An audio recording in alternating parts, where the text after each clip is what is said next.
Às vezes os pais que não conseguem dar limite para os filhos. Vovó, açúcar não é amor. Salvador e curador do teu filho, você vai adoecê-lo mais ainda. Mais de 90% das doenças de infância são doenças virais, que não vão precisar de nenhum remédio. Também é separar o que é a espiritualidade e o que é a religião.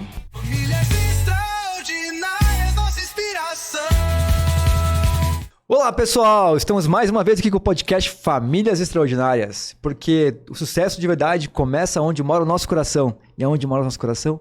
Em casa, gente. Bora lá para mais um episódio? Estamos aqui hoje com uma pessoa especial, na verdade duas, né? Meu colega aqui, apresentador, Rodrigão, sempre tá aqui com a gente, sempre mandando ver.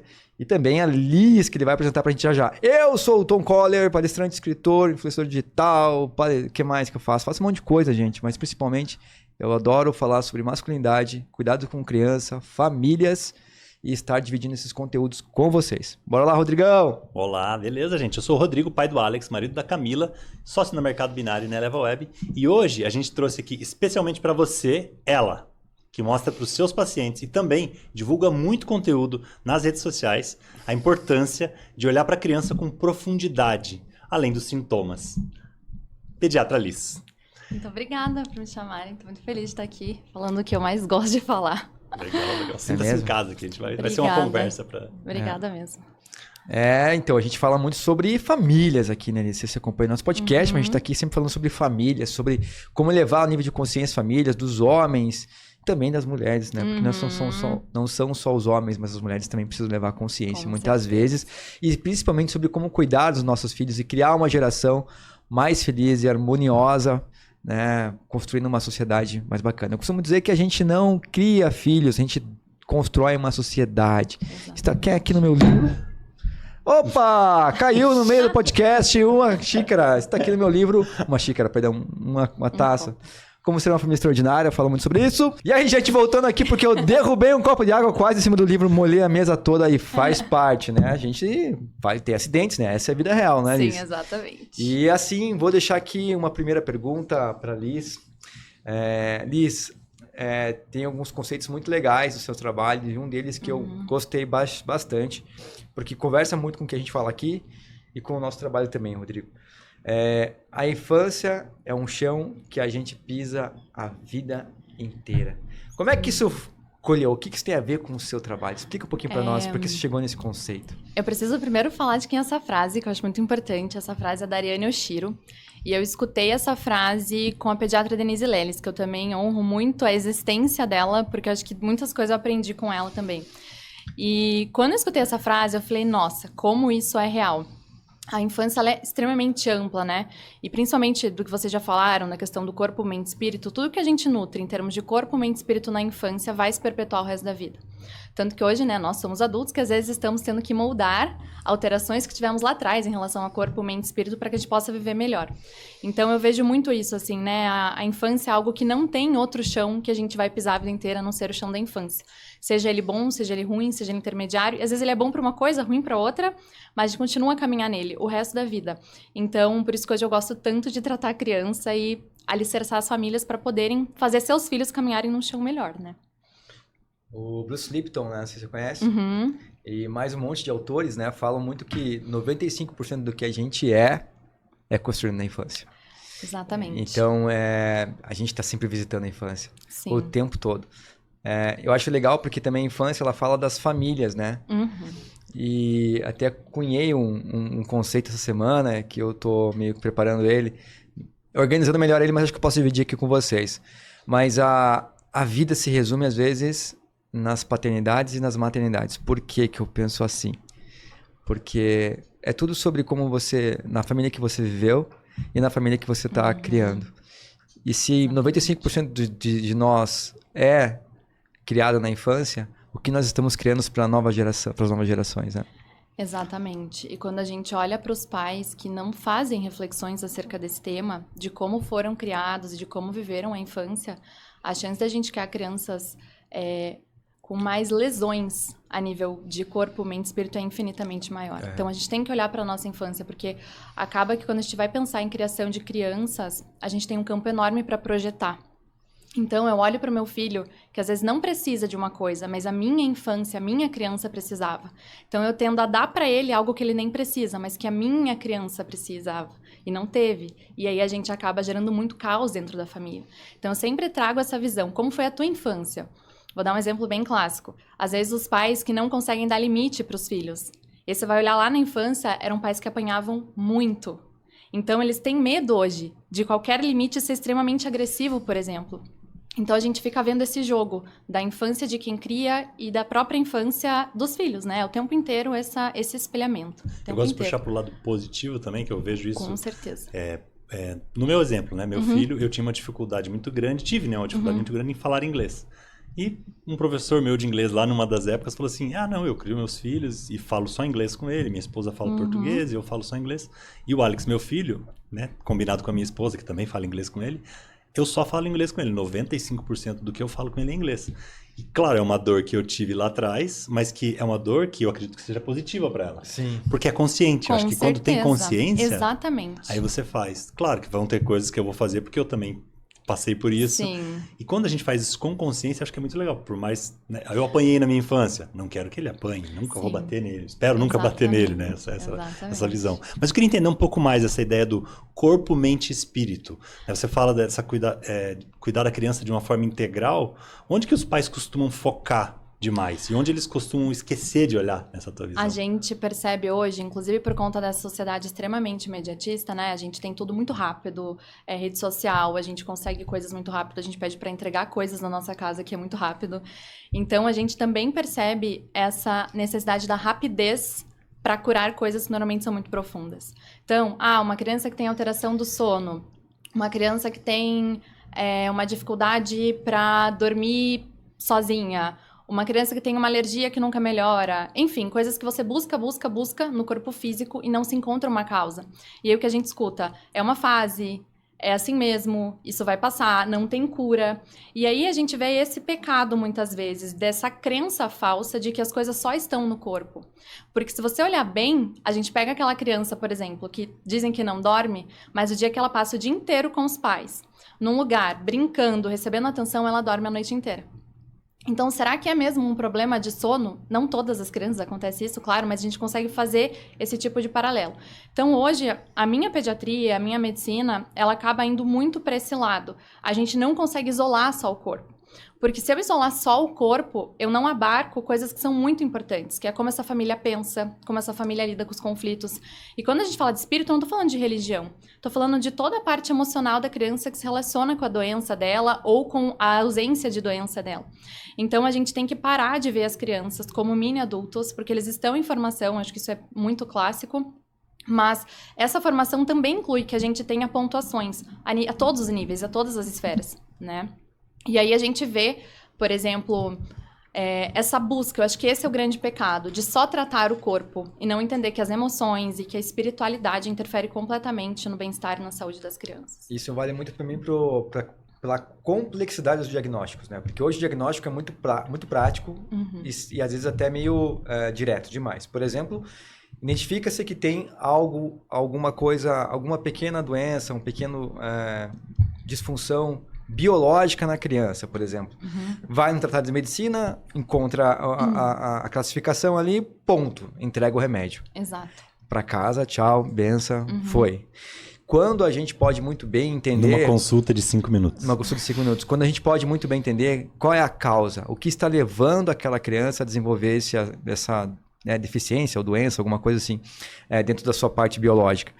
E engraçado que existe até um pouco de falta de preparo médico, muitas vezes, de saber investigar isso para dar um diagnóstico completo. Tem um colega que eu gosto muito do trabalho dele, ele fala que isso não é diagnóstico, isso é classificação. Exato. O diagnóstico ele está a envolver como é que a criança é tratada, como é que ela vive em casa, como é que são os pais, como é que ela tem um ambiente na escola, do que ela se alimenta, quais são as atividades que ela gosta de brincar, que roupa que usa, né? Como é que ela dorme e assim por diante.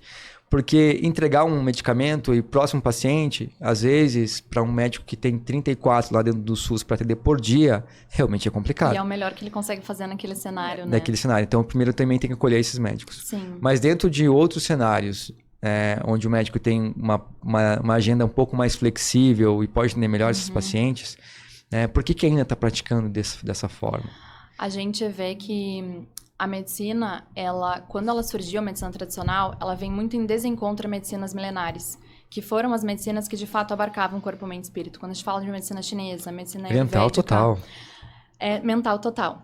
Tanto que eu tenho colegas que passaram 3, 4 meses em hospitais chineses infantis e o tratamento, por exemplo, de crianças com asma envolve massagem, envolve salas com músicas calmas, coisas que a gente, nossa, é quase debochado se eu chegar para um hospital aqui e falar. Gente, vamos fazer uma massagem na criança que tá com bronquiolite. Você é considerada a médica miçangas, provavelmente, né? E aí, o que eu vejo é que essa dissociação, que tem muito a ver hoje com o crescimento da indústria farmacêutica, que não é uma crítica isolada à medicação, eu amo um bom remédio quando ele é necessário, mas a gente vê que isso foi uma maneira de segregar. Então, eu sempre falo, se eu tenho uma paciente no consultório, por exemplo, usando o teu exemplo, que ela vive tendo uma amidalite bacteriana de repetição, e diremos que ela tem uma amígdala maior e outros fatores de risco, não é só a bactéria. Aqui a gente fala de um centro de fala. A gente está falando de um centro onde a criança diz sim, onde a criança diz não, onde a criança pode gritar ou ela não pode. Então, se essa criança ela tem barreiras nesse tipo de conduta, nesse tipo de pedacinho da vida dela, onde, por exemplo, ela não tem liberdade de expressão, ou ela é uma criança que não tem uma autorregulação suficiente, é uma criança extremamente explosiva, pode ser que essa infecção de garganta de repetição advenha de um padrão comportamental e mental. E quando a gente fala disso, a gente acaba sendo muito criticado em alguma instância. Liz, né? não acho que eu vou... Não pode ser. Na minha opinião, mas assim, é por isso que eu falo. E não tem... Você entende que eu não vou... Nossa, tua filha não tem liberdade de expressão, então ela não precisa de antibiótico. Não é isso. Precisa do antibiótico. Mas a gente precisa olhar para outras coisas. E o que acontece, eu vou cair normalmente num médico que vai falar que tem amígdala grande, vou tirar a amígdala dessa criança... Mas essa criança, daqui 20 anos, vai desenvolver uma patologia na tireoide, que está aqui no mesmo lugar. E daí o que a gente vê hoje, um monte de mulheres, principalmente, né? Com tireoidite de Hashimoto, com nódulos de tireoide, com câncer de tireoide, porque tá tudo na mesma região. Então, eu acho que a gente tem que parar de verdade, assim... Parar para olhar de fato o que aquilo está querendo nos dizer. Eu não consigo mais olhar uma doença, um sintoma, seja uma gripe, seja uma doença crônica, sem enxergá-la como uma mensagem do sistema familiar, do corpo dessa criança e de tudo que está envolvido em volta dela. Eu não consigo mais segregar isso. Cara, que né? vontade de sair daqui e te dar um abraço aí. Sensacional, eu também. Porque, cara, tudo que eu tento levar para as pessoas é que somos um ecossistema. Exatamente. Tudo que você sente como pai... Ele chega nos filhos, tudo que o filho está sentindo ali, provavelmente o ambiente criou nele. Ou então eu me arrepiei aqui, porque é exatamente isso. Porque, e às vezes a gente não consegue perceber que a criança também tem lá as suas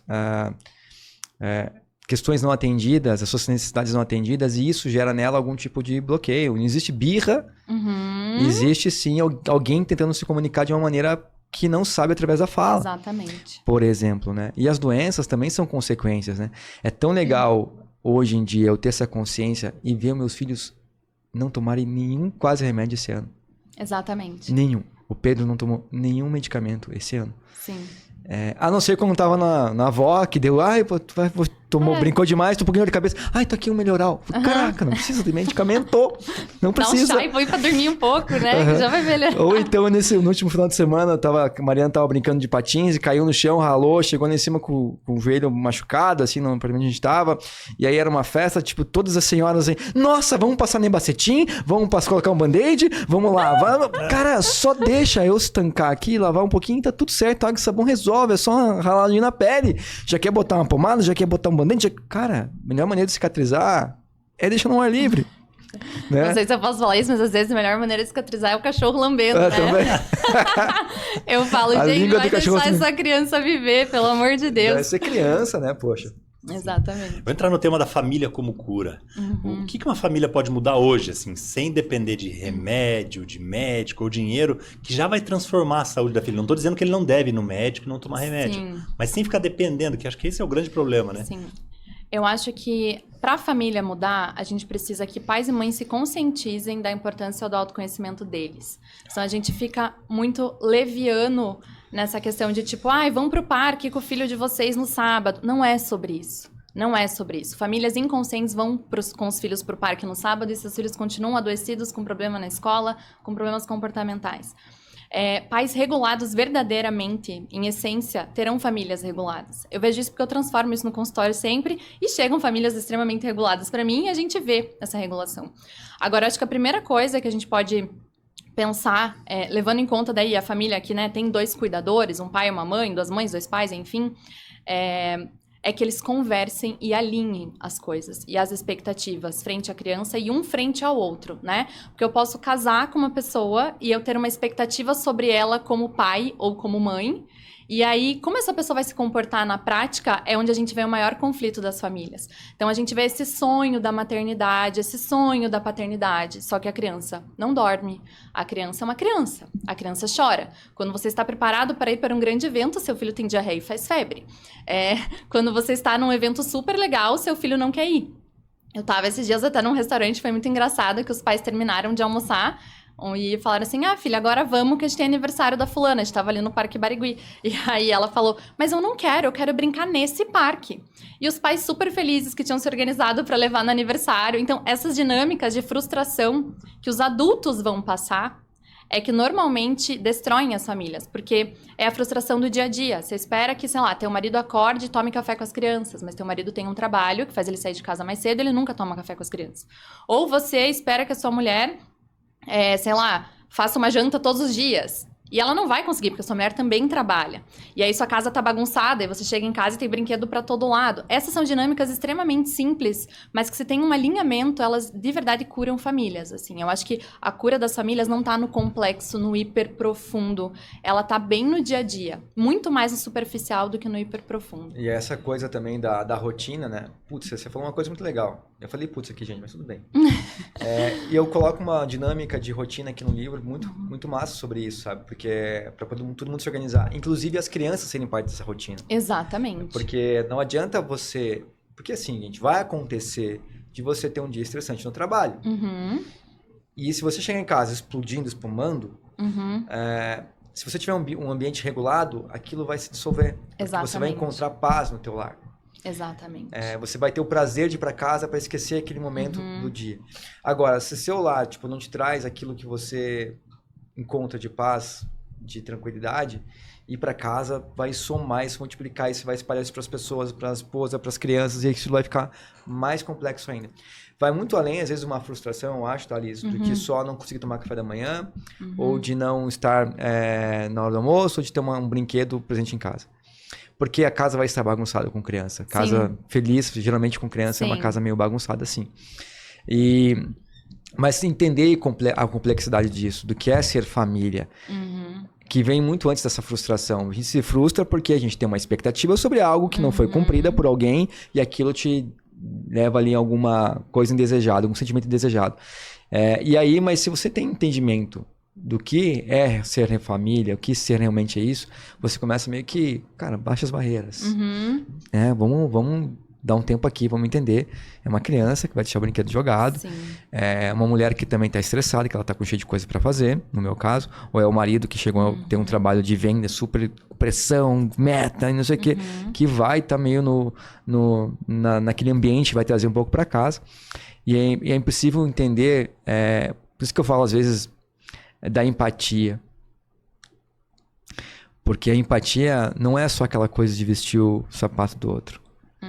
Mas é saber de onde ele vem, que família ele nasceu, quais são as crenças, os princípios, os valores, os traumas que essa pessoa carrega. Porque quando vier alguma coisa desafiadora, essa pessoa vai voltar lá na criança dela, vai fazer um Google lá dentro, e vai voltar com a emoção pronta e vai soltar em você. E você só vai saber fazer isso, só vai saber disso conversando com o teu cônjuge, com o teu par. Cara, eu tenho um exemplo, lá em casa é um exemplo, eu trago os exemplos. Claro.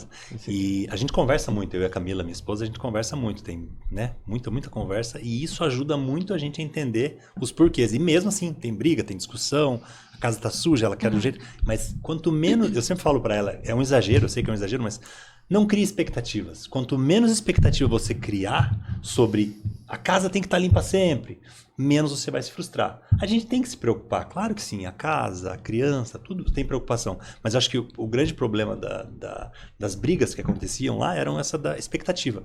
Ah não, o Rodrigo vai chegar, em casa eu faço café de manhã, a gente toma café junto. Puxa, mas aí tem dia que não dá, né? Não vai, aí não rola uma frustração. Então, eu acredito que essa conversa entre si, que é como você falou, é esse alinhamento que a gente consegue dar o próximo passo. Crie unicórnios, mas não crie expectativas. Exatamente. E tem uma outra coisa que eu falo, que esses dias uma mãe falou pra mim, assim, que ela deu 20 voltas na quadra de carro antes de entrar em casa, chegando do trabalho. Porque ela tava muito exausta, ela sabia o que encontrar, e ela falou que o jeito que ela encontrou de se regular pra entrar em casa foi ficar dirigindo e ouvindo música que ela gostava, e quando ela viu, ela tinha dado 20 voltas já. Olha só. E aí eu falei com ela sobre isso, e ela frequenta outros grupos que eu frequento e tal, dessa questão da sobrecarga da mulher moderna, e enfim, de mães principalmente, que se sentem sobrecarregadas. E a gente chega sempre num consenso quando a gente conversa, que é a dificuldade que nós temos de suportar o real. Suportar o que é, né? O que é família? Gente, é isso, é ter a bagunça, é ter a frustração, é você se irritar. Então, acho que quando a gente sai desse lugar, e é isso que eu tento trazer no consultório, né, para as famílias, saiam desse lugar. Exatamente o que você falou, dessa hiper expectativa sobre o filho, sobre a esposa, sobre o marido, sobre a avó, sobre a sogra. Porque isso é que realmente acaba detonando essa boa convivência, essa leveza ali no dia a dia. Mas por que o suportar-lhes? A gente pode usar o aceitar. Porque suportar pra mim não vem uma conotação negativa. Não. Suportar pra mim eu tenho força pra suportar, pra segurar isso e pra olhar pra isso e pra viver isso e pra frequentar isso. Suportar, inclusive, foi uma palavra que eu tirei o estigma que eu tinha dela de suportar, tipo, nossa, eu te suporto. Suporto pode ser, nossa, eu te suporto. Eu suporto Tô aqui isso. pra te dar suporte. Eu estou aqui pra suportar isso tudo com você, com legal. meus filhos. Bom você trazer esse novo conceito, porque às vezes o suporte ele tem uma conotação de sofrimento, Sim. de cansaço, de esforço, Isso. de luta, de exaustão, de que é difícil. Né? E até nas mentorias que eu faço, eu gosto de usar, as pessoas vêm com essa palavra e falam assim, cara, por que você não tenta trocar o suportar por aceitar? Sim. Se você aceita, você recebe. Você sente, você vive a experiência. Sim. E você não resiste a ela. Porque tudo que a gente resiste, permanece. Sim. E aí, se a gente consegue entender a potência que é o aceitar, até suas culpas Exatamente. são removidas. Até a sua frustração com pessoas são removidas. E isso vai deixando a tua vida mais leve. Sim, com certeza. Vamos falar de emoção das crianças? Vamos. A emoção que está por trás do sintoma. O que você pensa, assim, quais são esses comportamentos das crianças que, na verdade, são pedidos de ajuda emocional? Né? E como que os pais podem aprender a ler esses sinais? Que é difícil ler o sinal, né? É difícil ler um adulto, uma criança. Sim. O que eu vejo muito no consultório e tudo que eu estudo, a gente tem que se atentar a comportamentos que se repetem. Então, uma noite mal dormida, qualquer um vai ter. Qualquer idade, em qualquer momento da vida. A criança que não dorme bem nunca, eu tô falando de crianças ali um pouquinho maiores, né? Não bebezinhos, não vamos criar expectativas que bebezinhos eu já tava vão dormir a pensando noite aqui. toda, coitadinho deles. Vamos falar ali de crianças acima de 2 anos, por exemplo, que elas têm problema com sono, por exemplo. Alimentação. Um dia eu não tô afim de comer arroz com feijão, normal. Eu, você, todo mundo, a gente já teve um dia que a gente olhou arroz e feijão e não tô com vontade. Agora, quando nunca se quer comer, uma doença que sempre se repete e nunca, aspas, aqui se acha a causa. Padrões comportamentais que destoam da maioria da idade. Isso não é pra gente comparar, mas é, por exemplo, pra gente olhar as crianças e falar, nossa, todo mundo aqui tá brincando numa boa e os pais falaram uma coisa e todo mundo aceitou e ele não. Ok. Isso sempre se repete, sempre há um destoamento desse tipo de comportamento. Então, eu sempre oriento as famílias a observarem esses comportamentos e essas atitudes que se repetem apesar do tempo, apesar do passar do tempo, porque normalmente elas são muito comunicadoras, né? Uhum. As emoções, muitas vezes, das crianças, elas estão escondidas em comportamentos, né? Exatamente. Elas estão muito... e às vezes atrás de doenças. Uhum. Muitas vezes as emoções estão ali Com certeza. maquiadas de várias coisas, né? A leitura, como o Rodrigo falou, é difícil fazer. E eu tento praticar isso muito e eu estudo sobre isso. Sim. Mas eu percebo que eles são um reflexo total do que a gente sente. Eu estava estressado alguns dias atrás, com umas paradas para resolver. E eu durmo bem, eu acordo bem, só que ali, tipo, eu tava muito impaciente. E aí, tipo, algumas questões de os filhos se enrolarem para colocar o uniforme, tomarem café da manhã, arrumarem as coisas da mochila para ir pra escola, estavam me irritando. E eu comecei a soltar uma voz um pouco mais tipo, de cobrança, vamos, agora, uma pressão, não demora, não sei que pressão. Aí eu tô descendo a escada outro dia, aí eu vi meu filho com a mesma mão que eu estava, com o mesmo jeito, comportamento. falando com a irmã. Eu falei assim, caraca, mano. Então, a gente precisa se analisar muito, mãe. Como você falou, quanto mais nós nos conhecemos como seres integrais e humanos, mais a nossa família recebe amor. Com certeza.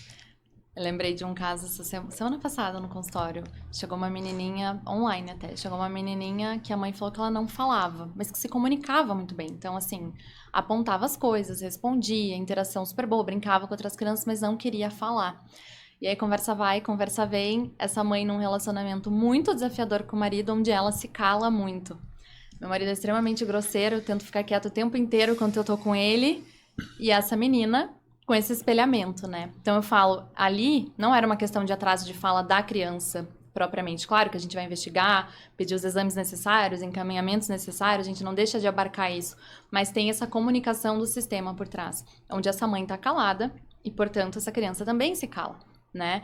Então é muito bonito também a gente olhar por esse lado, não só com o lado ruim, do tipo, nossa, tô vendo esse espelhamento e que tristeza. Não, que bom, tá na chave dos pais mudar esse cenário muitas vezes. E né? a gente também acha muitas vezes que os filhos, que nós curamos nossos filhos, nós procuramos, quem cura a gente são nossos filhos. Mas basta você estar atento para ver o reflexo de quem você é neles. Uhum.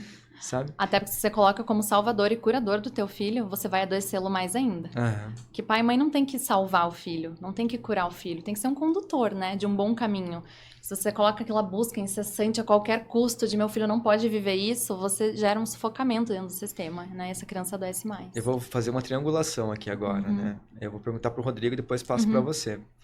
Rodrigão, o que você acha do termo pais desnecessários, filhos mais felizes e mais seguros na vida adulta? Pais desnecessários, filhos mais felizes e... mais seguros emocionalmente na vida adulta. Eu acho que você cria os teus filhos para o mundo. Acho que esse é o ponto. Eu não vou criar ele para mim, eu crio ele para o mundo.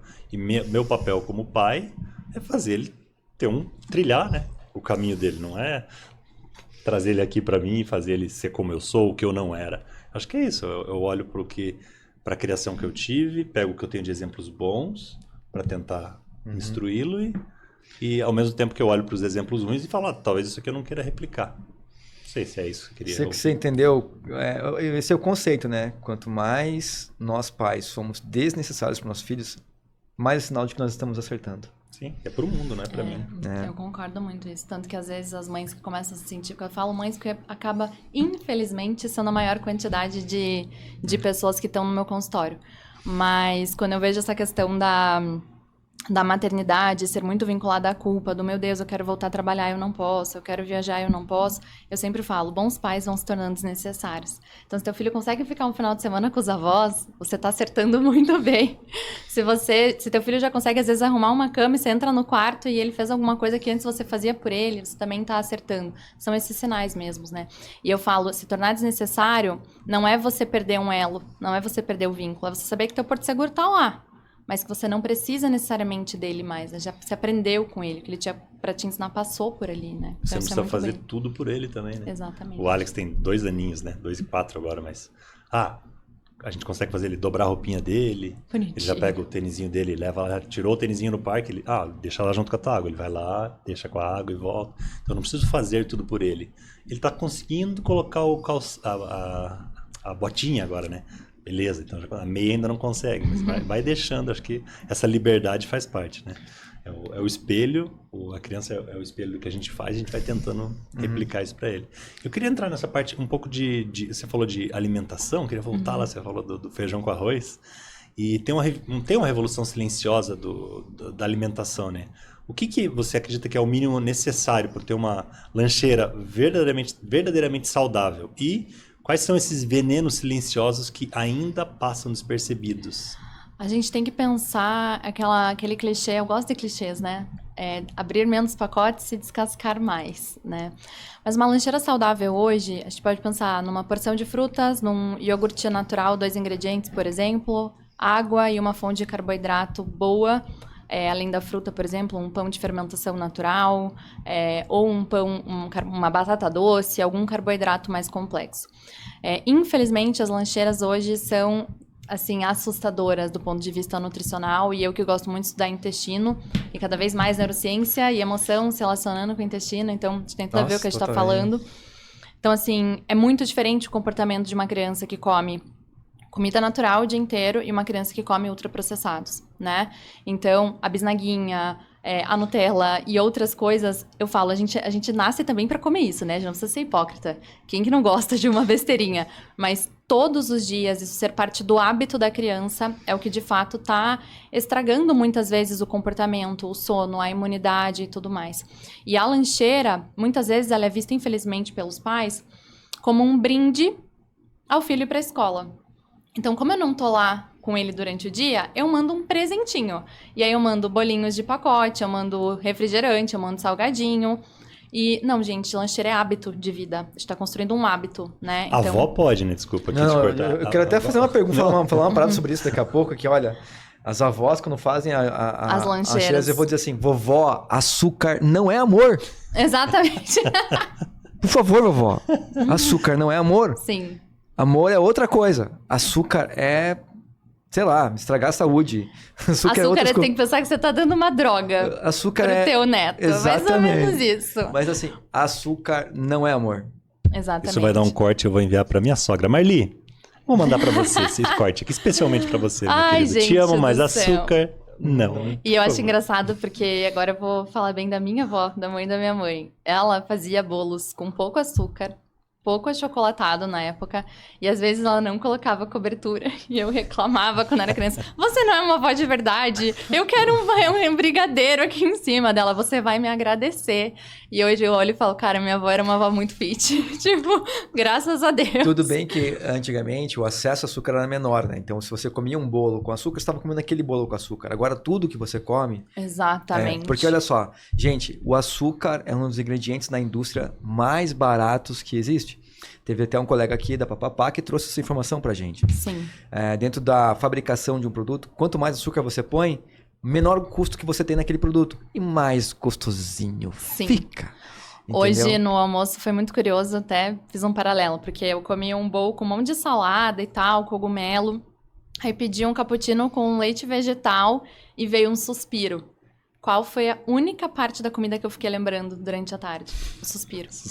E eu falei, nossa, fazia tempo que eu não comia o suspiro. Daí eu falei, beleza, passou esse pensamento na minha cabeça. Aí deu 2 da tarde, o suspiro. Nossa, queria outro suspiro. Daí eu falei, olha que loucura isso. E o meu bowl de salada tava muito mais bonito, inclusive colorido e tal. Eu falei, gente, esse suspiro maldito, açúcar puro. Aí eu falei, coitado dessas crianças, né? Que daí ganham um chocolate, com certeza isso fica ali reverberando. E a gente brinca, mas isso é neurociência, né? Açúcar tem um potencial de vício absurdo. Eu atendi um caso grave, ano retrasado, de vício real em açúcar, da criança chegar a bater a cabeça à noite no chão, porque não comia doce, e foi bem desafiador. Foi quase um tratamento como se fosse de uma pessoa adicta mesmo, né? Então, acho que isso é bem legal a gente trazer pra realmente maneirar. Eu tomei um puxão de orelha na rede social uma vez, que eu tava fazendo lancheira, tava conversando com o pessoal, e aí eu mostrei lá, colocando um pãozinho de bisnaguinha, né? Daí o pessoal, pô, esse pão aí faz mal pra caramba, não sei o que. Só que eu nunca parei pra olhar o pacote do pão bisnaguinha.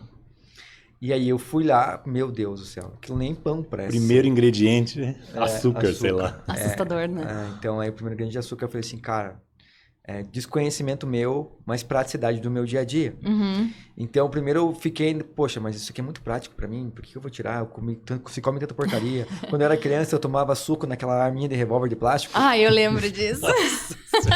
Groselha. Ai, que delícia. Aquele suco horrível naquela arminha de plástico que você comprava na padaria, que o cara tirava assim, ó, de trás do balcão e te dava. Você metia na boca. E agora eu tô dando um pão pro meu filho, parece que tô fazendo coisa errada. Mas a consciência alimentar chegou. E aí hoje pão francês na lancheira. Sim. Se pudesse evitar mais pães, dar mais fruta sim, mas A gente sabe que não é a realidade, né, da maioria das pessoas, mas, por exemplo, aqui em Curitiba a gente tem panificadoras de fermentação natural que fazem bisnaguinhas de fermentação natural, que são bisnaguinhas pequenininhas, bem igual uma bisnaguinha mesmo. Então a gente tem opções, né? mas aí tá no mercado? Aí tá na padaria que você vai na esquina? Não. tá em lugares muito específicos. E tem que pedir pra entregar em casa. E aí, e se organizar pra isso, porque você vai esquecer, provavelmente. Não, eu vou te dizer, eu vou falar a realidade da vida moderna. As pessoas, os casais trabalham. Eles passam no mínimo 8 horas por dia dentro de um trabalho ou mais. Acordados tem mais 8 horas, que se divide na parte para pegar os filhos e a parte da noite. Que hora que ele organiza isso? Entendeu? Se a gente dividir o dia em 3 partes, o horário que você trabalha, o horário acordado e o horário dormindo, para se manter os 3 horários saudáveis, que hora você organiza isso? Dentro das 8 horas. Mas, dentro tantas outras coisas demanda uma organização imensa mesmo. Exatamente. Alimentação saudável. Mas eu falo que a alimentação ruim também vai te demandar uma organização imensa quando você precisar medicar teu filho com um monte de coisa de 8 em 8 horas, de 6 em 6 horas, levar para o hospital, fazer bombinha. Eu falo que essa conta, ela fecha de um jeito onde o benefício e o malefício é muito clássico, assim, né? E aí, uma dica que eu dou, por exemplo, você não precisa comprar toda semana. Se você tem possibilidade de congelar, congele aquilo que é saudável. Você sempre vai ter na tua casa, né? Grandes quantidades. Então, são coisas que, claro, a gente avalia, né, individualmente, cada família, mas eu acho que é legal a gente pensar em estratégias que, de fato, vão facilitar aquilo sem gerar uma outra demanda em um horário que você já não tem, que gera uma outra sobrecarga. Já tem tanta culpa, né? Tem mais a culpa do pão, a culpa... Não. Linkando esse pão, tirando a bisnaguinha, quais outros alimentos que você sugere pro pessoal, assim? Tire da rotina do teu filho isso, por favor. Assim. Refrigerantes, sucos em pó, suco de caixinha, tudo que for muito ultraprocessado. Eu vou citar o nome de um aplicativo aqui, o Desrotulando. Eu acho que o Desrotulando é um aplicativo muito legal de vocês aprenderem a ler rótulo, né? Então, foi engraçado porque eu levei esse aplicativo pra... Eu levei esse aplicativo pra casa da minha avó uma vez e eu bipei tudo que eles compravam e eles ficaram em estado de choque, assim. Daí você abre o aplicativo, você lê o código de barras do alimento, ele te dá uma nota de 0 a 100 em relação aos ingredientes. E ele ainda classifica, isso aqui é aditivo de precaução, isso aqui tem açúcar adicionado, tem muito sódio, tem corante artificial. E é legal que você começa a entender rótulo. E aí você começa a criar uma autonomia. Você consegue ir num mercado, numa farmácia, numa panificadora, num posto de gasolina e olhar e falar, cara, isso aqui, ok, isso aqui sem chance. Né? Então você começa a ter essa autonomia. Mas utilidade pública, isso aí. Eu vou colocar aqui um QR Code para você baixar esse aplicativo aqui e vou colocar o link na descrição também do podcast para você baixar. Utilidade pública. Desrotulando, eu vou baixar já. Já gostei. Na verdade, quando você começa a praticar ler rótulos, você já começa meio que ter uma manha do negócio, como é que funciona, né? Se você, por exemplo, pegar o leite, que é só o leite da caixinha, cara, nunca é só leite. Nunca é só leite. Nunca. Aí tem uma marca de leite, né, chamada... Eu vou fazer propaganda da marca sem ela pagar pra gente, mas tudo bem. Chamada Naturale, que tem em qualquer mercado, que é a única caixinha de leite do tradicional, que o único ingrediente é leite. Sim. O resto tudo, todas as outras marcas têm mais um monte de conservantes e coisas pra manter o leite. A gente vai achar leites melhores, inclusive na parte de refrigerados, né? Porque o leite melhor, ele vai estragar mais fácil, então ele tá na geladeira. Então é uma dica também. Tudo que dura muito, desconfie. E tem o tipo do leite também, né? Que depende do tipo do leite, eles fazem uma mistura de várias fazendas, de vários leites dentro desse teu leite. E os leites mais puros, eles têm uma linhagem só. Sim. Eu vou fazer uma pergunta para você, tipo de bate-pronto. Problemas com asma e bronquiolite, quais os alimentos que mais carregam esse problema? Leite de vaca, glúten e ultraprocessados. Gripes frequentes e viroses frequentes. Otite, dor de ouvido, essas coisas. Tem a ver rinite. com isso, a resposta ela tem que ser individualizada mesmo. Respiratórios. Tá? Respiratórios tem que ser individualizado, mas em geral a gente vai ter que olhar para o intestino. Tá? Essa tem que olhar para trás. Essa criança já toma muito antibiótico, muito corticoide, muito xarope, ela é muito medicada. Isso afeta completamente, né, as bactérias que moram no intestino. 80% das nossas células, 70%, 80% das nossas células de imunidade moram em parede intestinal. Então, quando os pais reclamam da imunidade dos filhos, eles têm que olhar porque esse intestino está recebendo. Aftas frequentes. Mesma coisa. Deficiência nutricional também. Refluxo pode estar associado, gastrite pode estar associado. Gente, buscando trazer mais vendas para a sua empresa, seu negócio, conheça a metodologia do mercado binário. Uma Smart Tech que vai ajudar a sua empresa a conquistar mais clientes usando pessoas e inteligência artificial. Escaneie o QR Code que vai ficar aqui na tela para você ou acesse mercadobinário.com.br e agende sua conversa que o time lá está te esperando para te trazer uma solução perfeita e personalizada para o seu negócio, meu amigo. Não perde. mercadobinário.com.br. A gente falou de remédio aqui, então vamos entrar nessa parte de excesso de remédio na infância. Meu filho, inclusive, eu acho que ele tomou antibiótico no último ano. A gente contou, né? Esse ano, em 11 meses, ele tomou 9 meses. É muito, cara. Por favor, marca consulta comigo urgente. Vai lá. Otite, essas coisas, enfim, né? Depois vamos lá, sim. com certeza, vamos lá. Mas eu acho um excesso de remédio, a gente tentou ir pro lado da homeopatia, enfim, né? Porque a gente tá tentando buscar soluções. Mas o que você vê como consequências, médio e longo prazo, de medicar uma criança sem investigar o todo? A gente tá investigando, tá medicando, mas tá investigando, mas ainda não achou as causas. Achou algumas causas já, né? Claro que já... um ano pesquisando, mas assim, ainda acho que é muito. Então, por onde começar um diagnóstico verdadeiramente completo?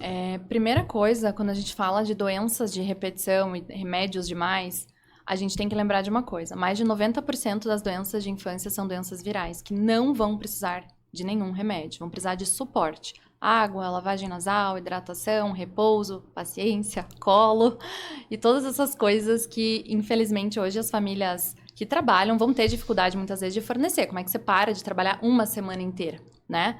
Outra coisa que causa a hipermedicalização é o desespero frente à febre, o desespero frente à doença.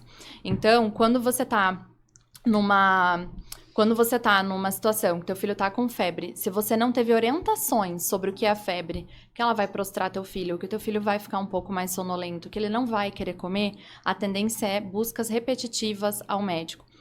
Como você normalmente não vai buscar o médico que conhece o teu filho, você vai num pronto-socorro e às vezes você vai 2, 3 vezes, infelizmente vocês acabam ganhando antibióticos. As consequências disso a médio e longo prazo e a curto prazo é que a gente destrói toda a microbiota intestinal, as bactérias boas desse intestino, que são responsáveis por metabolizar vitaminas, são responsáveis por modular a imunidade. Pensa que lá no intestino, as bactérias estão lá vivendo. Tem uma célula que ela coloca uma perninha para dentro do intestino, ela capta a bactéria e leva para dentro da corrente sanguínea. E essas bactérias mandam mensagens para o nosso cérebro, tá? Por isso que hoje se fala tanto da microbiota para imunidade, para comportamento, para todos os transtornos neurológicos, TDAH, TEA, TOD, altas habilidades, superdotação. Por quê? Porque a gente sabe que a microbiota, ela interfere muito. Quando a gente tem um desequilíbrio, a gente tem cada vez mais doença, cada vez mais alergias, crianças que não digerem alimentos e, portanto, mais desnutrição, mais deficiências nutricionais. Hoje, 50% das crianças têm deficiências vitamínicas.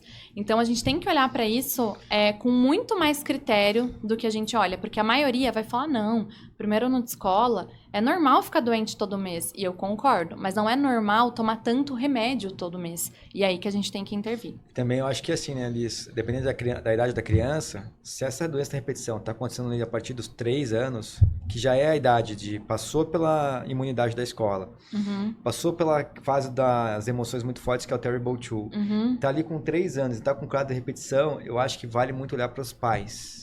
Com certeza. Né? Que emoções, qual o que essa... E aí tem vários estudos, né? Eu gosto muito, comecei a conhecer agora a Cristina Cari, né? Que fala muito sobre o impacto, respostas para as doenças através da linguagem do corpo, causadas pelas emoções, né? E a gente começa a aplicar isso no dia a dia, você começa a ver que tem tudo a ver. Completamente. Então, às vezes, um aspecto emocional na família provoca algo nos filhos. Sim. Eu tava com uma mentorada que tá passando por um processo muito difícil mesmo. E na primeira noite que a gente conversou, ela teve muitas emoções ali e o filho dela passou a noite o quê? Febre, vomitando. ou com vômito. Vomitando a noite toda. Né? Então, são coisas que a gente mexe no emocional, às vezes nem acontece na gente, acontece nos filhos. Porque a gente precisa entender que nós somos um sistema integrado de pessoas. E essa comunidade que a gente chama de corpo, mente e espírito de um só, vira-se um todo ali. Eu falo para os pais que a medicina do corpo, mente e espírito é o que eu mais falo para que as pessoas entendam. Mas pais são corpo, mente, espírito, filho, marido, cachorro, Gato, a porta da casa, o encanamento da casa. Eu falo, é um sistema completo de interferência energética o tempo inteiro. Cara, eu nem sabia que você puxava esse assunto. Que massa que você fala isso, porque a gente tá concordando aqui agora. Falo. Então, que massa, porque a gente precisa levar essa consciência que o ambiente do familiar, Ele é a solução ou é o problema. Uhum. Ou é só a paz de tudo, né? Ele impacta no comportamento da criança. Total. Completamente. Eu vi meu filho não tomar nenhum remédio esse ano. A Mariana não tomou remédio pra asma, né? Teve que fazer bombinha e teve que ir pro prednisolona, não teve jeito. Prednisolona. Prednisolona. Uhum. O Alex também. Então, eu não fugi muito disso, né? Teve uma época... Eu tô rindo, mas é de desespero, tá? Já o Pedro passou ilesaço, assim, tô, tipo, bem feliz, assim, sabe? E aí eu fico perguntando, mas por que asma? De onde vem a asma? Qual é a emoção que liga ao aspecto da asma, sabe? Sim, pulmão é a sede da tristeza do corpo humano, né? E eu posso falar isso porque eu fui uma criança asmática e eu sempre tive uma tristezinha de fundo que eu não entendia. E eu fui entender muito depois, né? Por que eu me sentia dessa maneira, mesmo tendo tudo ao meu redor muito bom e muito legal. E a tristeza, nem sempre ela é do momento, da criança, nem tua. A gente tem as questões transgeracionais também, né? Então, ontem mesmo eu tava no rádio ouvindo isso aleatoriamente, eu nunca escuto rádio. E um médico super... Gente, um médico super famoso, esqueci o nome dele. Tava falando no rádio das questões transgeracionais. Porque a gente tem os imprints nos DNAs, a gente tem tudo isso que vai passando pra frente, né? E eu tenho uma história, pessoal, minha, que é muito curiosa, porque... São 7 gerações, né? 7 gerações. E olha que loucura, né? Eu era uma criança asmática e... eu tava numa aula de pneumologia, no 5º ano da faculdade, já no internato. E um professor meu, mais velhinho, assim, de pneuma, chegou e falou assim, eu conheço uma família que todo mundo morreu no oxigênio. Eles eram lá de não sei qual cidade, começou a falar, é a cidade da minha avó? E não sei o quê. Aí ele falou o nome, e era o irmão da minha bisavó. Eu cheguei pra ele no final da aula e falei assim, viu, você tá falando do fulano de tal cidade? Ele, sim. Aí ele falou assim, pelo amor de Deus, você teve asma? Eu falei, tive, né? Então você não teve, você tem, ele falou. E eu já estudava essas coisas na época, de outras medicinas e tal. No outro dia ele chegou subindo a escada e me deu uma bombinha de asma, que na época custava R$400. E ele falou assim, usa, minha filha, usa, todo inverno usa, você precisa proteger seu pulmão. E aquilo ficou na minha cabeça. Eu nunca mais tive crise de asma, eu faço meus exames, minha capacidade pulmonar é muito boa, eu faço esporte. Mas é curioso pra gente olhar, porque eu tive esse acesso, essa informação, no meio de uma aula, assim, que eu captei. Eu falei, olha a transgeracionalidade ali, né? As coisas passando por nós e a gente nem sabendo de onde vem, né? Dentro da Cristina Cairo, a tristeza é uma das coisas do pulmão, mas tem mais também. Com né? certeza. Mas eu tenho uma ideia, eu tive 7 pneumonias consecutivas. 7. Em menos de 6 anos. E foi o tempo que eu perdi a Renata, perdi a mãe das crianças. Sim. E aí, tipo, era uma coisa interna. Tipo, Exatamente. você não reverberava. Tipo, tava no subconsciente. E reverberava no meu corpo. Então, conhecer também o que está no seu subconsciente, colocar na consciência, que é um dos maiores trampos da vida. Eu tive uma pneumonia na infância, na primeira viagem que meus pais fizeram sozinhos. Eu tinha 7 anos, eles me deixaram com a minha avó e eu... Coitada da minha avó, né? Teve que cuidar de uma criança com pneumonia.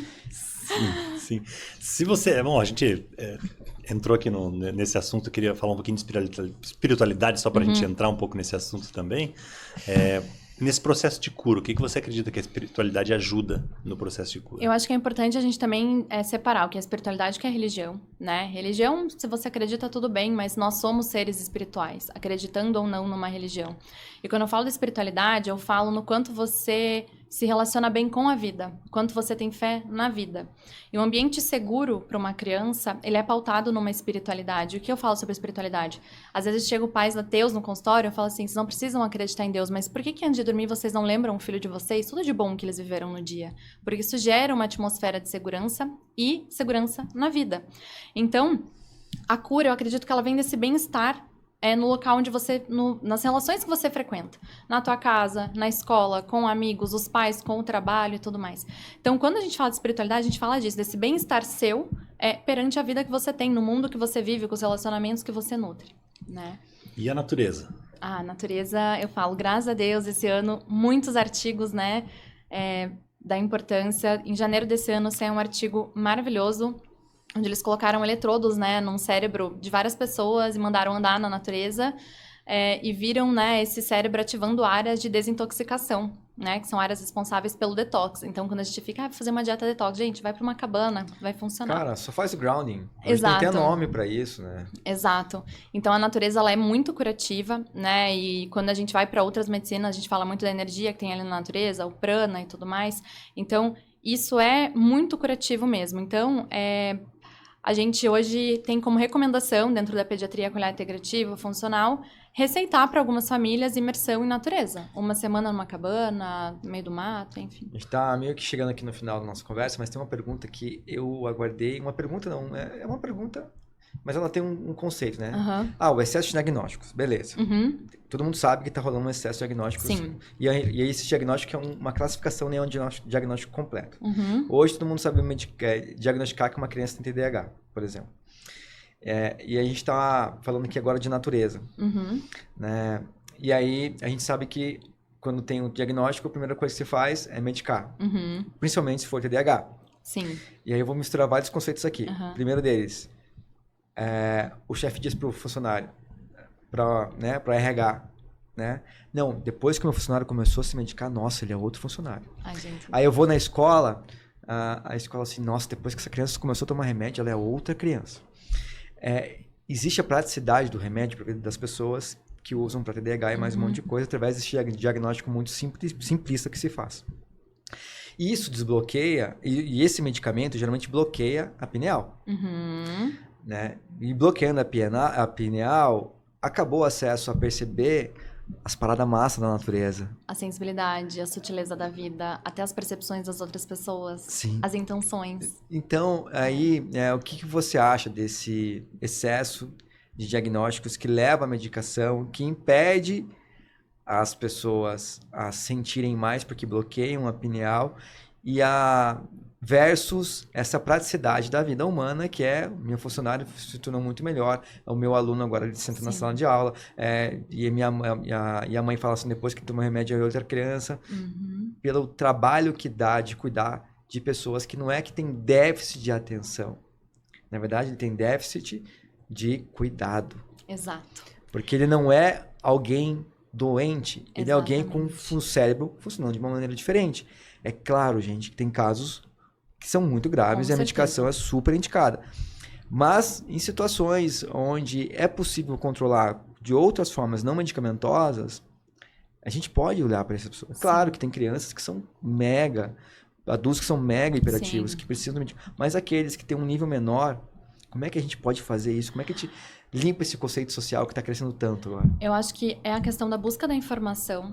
Hoje eu falo, uma das coisas que eu mais falo no meu Instagram é a parte de suplementação e condutas frente a transtornos neurológicos, então TEA, TDAH e tudo mais.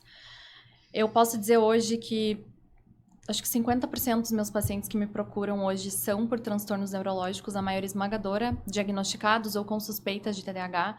E uma pergunta que eu sempre faço para os pais quando essa reclamação vem da escola ou vem deles é: a quem essa doença está causando um desserviço? Né? A quem está causando um desserviço? É o professor que quer que uma criança de 5 anos fique parada o tempo inteiro e acha normal uma criança ficar parada 5 horas?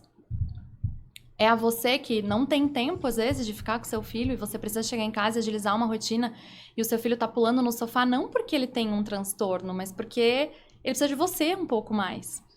Então, hoje, o meu papel como médica, inclusive, é engraçado que quando eu vou fazer as anamneses, eu falo, tá, que horas teu filho acorda? 7h30. Daí ele toma café, daí ele vai brincar. Eu, volta.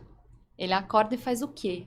Ele tira a roupa, ele toma banho, ele escova o dente. Ah, daí ele faz isso. O que ele toma no café da manhã? Ele come pão. Que pão? O que ele põe dentro do pão? Porque cada mínimo detalhe importa, né? E aí, se a gente pega uma criança que tá super agitada de manhã, mas tá comendo leite com achocolatado, um waffle pronto lá, não sei o quê, com mais açúcar, causando um boom de neurotransmissor completamente desregulado dentro desse cérebro, é lógico que essa criança não vai colaborar, mas às vezes é mais difícil cortar fruta, ensinar a comer de outra maneira. Então, todas essas pequenas coisinhas, elas precisam entrar dentro disso, né? Porque o excesso da medicação não tá servindo aquele ser único que ele veio para emergir na vida para ser alguma coisa que só ele pode fazer. E quando a gente medica, a gente tira muitas vezes a chance dessa criança ser o ser único que ela é, né? E adquirir habilidades e potencialidades, e enfim. E a cura, então, começa em quem? A cura começa no sistema familiar, né? Nesse ecossistema. Então, eu não gosto de falar que começa no pai e na mãe, porque às vezes é muito maior esse buraco. Não, começa lá nos avós, nos bisavós. É. Então, começa Então eu falo... muito lá atrás. Por isso que eu falei aqui no começo que a vida se resume a paternidades e maternidades. Exatamente. Exatamente. E aí que é esse ponto que eu sempre tento levar, né? Então, muitas consultas, às vezes eu falo para as mães, o movimento é bem contraintuitivo, ou para os pais, o movimento é muito contraintuitivo, mas não é hora de você olhar para o teu filho, é hora de você olhar para você. Se você olhar para você por 6 meses, você vai começar a ver algumas mudancinhas, daí a gente conversa. Quem consegue topar essa empreitada, sempre volta com bons resultados, sabe? Mesmo em frente, às vezes, a criança que precisa ser medicada. Que tem um transtorno mais grave mesmo, precisa de medicação, volta com uma outra compreensão, com menos culpa, com outros entendimentos. Então, esse olhar para si é muito válido. Engraçado que você falou hoje da febre, né? Como a febre assusta, né? Oh. E o Alex teve convulsão, então? Nossa, pior febre, ainda. Lá em casa é... É pânico, né? Gatilho, né? Nossa. E aí, cara, também, o que é mais fácil às vezes, né? É importante a gente balançar. Um pai ficar noiado, uma mãe ficar noiada porque o filho já teve uma convulsão por febre, ou às vezes medicar, dar um dipirona. Sim. Esse equilíbrio, ele é individual, né? Porque eu tenho famílias que a criança tá com febre, nossa, 39, estão ali vendo o sofá, tão tranquilo. E tem outras que estão com 37 e alguma coisinha e já estão me ligando, mandando mensagem. Só que qual é a história que tem por trás dessa história? A gente não sabe se lá atrás não tiveram crianças que faleceram naquela família, ou se esses pais não perderam filhos, ou qualquer outra coisa que dê gatilho. Então, a gente tem o papel de informar e acolher, né? Tudo que vem por trás disso. Sim. Né? E o pai Rodrigo na primeira convulsão era um, o pai Rodrigo na segunda foi outro.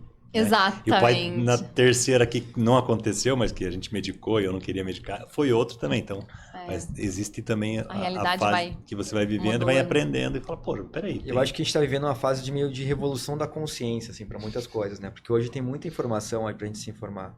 Mas quando eu fui pai, lá há 10 anos atrás, primeira vez, pra mim era mó legal botar uma galinha pintadinha na frente da tela com meu filho de 8 anos. Sabe? Tipo, de 8 meses. Saca? Eu não tinha essa consciência que aquilo fazia mal. Eu não tinha. Hoje eu consigo ver todos os arquétipos que existem numa galinha pintadinha, consigo ver a mensagem que está ali presente, o impacto da tela, o impacto da tela, da brilho, das coisas, daquela informação chegando desesperadamente, tipo, os movimentos, e vejo, cara, ele fica muito ativo. Só que eu precisei especializar, sabe? Eu precisei depois estudar sobre... E às vezes a gente gasta muito tempo na nossa vida estudando só o que é da nossa profissão, só o que é do nosso trabalho, e não estuda o que é mais importante, que é a família, os comportamentos dos filhos. E precisa gastar um tempo também com isso. Pelo bem da sociedade, sabe? Exatamente. E se você ficou até aqui, já deixa 5 estrelas ali no Spotify ou na plataforma onde você está escutando, deixa o like, compartilha. Isso ajuda esse conteúdo a chegar a mais pessoas. Todo esse conteúdo lindo que a Liz falou pra gente, né, e de valor que o Tom compartilhou aqui com a gente também, as nossas experiências.